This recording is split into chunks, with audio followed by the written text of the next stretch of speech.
Bago tayo mag-umpisa mga chong, paki-like muna na tong video dahil malaking tulong na iyan sa ating munting channel. Well, maraming ang fans ang nabala nung na-dislocate ni Calvin Abueva ang kanyang daliri habang nagpa-practice kasama ang ibang manlalaro ng Gilas Pilipinas. Pero good news pa rin dahil porsigido talaga ito si Abueva na maglaro sa paparating na Asian Games. Well, ayon pa kay Calvin Abueva, malayo sa bituka ang kanyang injury sa daliri kaya naman walang dapat ikabahala dahil tuloy-tuloy lamang siya hanggang magsimula ang Asian Games. Well, sa pambalita punta naman tayo sa kupo ng NLEX Road Warriors na solve na ang problema pagdating sa kanilang import sa susunod na season. Well, ayon pa sa report, kinuha ng NLEX Road Warriors ang 6'10" NBA veteran at maglalaro sana sa San Miguel Beermen na si Thomas Robinson. Kung ating magugunita mga chong, si Thomas Robinson ay kinuha ng SMB noong 2022-2023 Commissioner's Cup pero hindi nakapaglaro dahil sa back injury.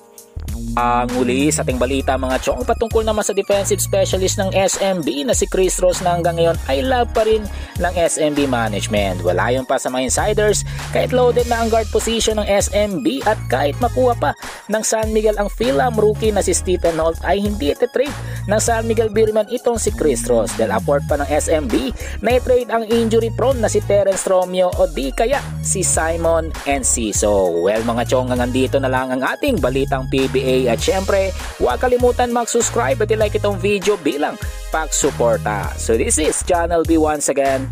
I'm out.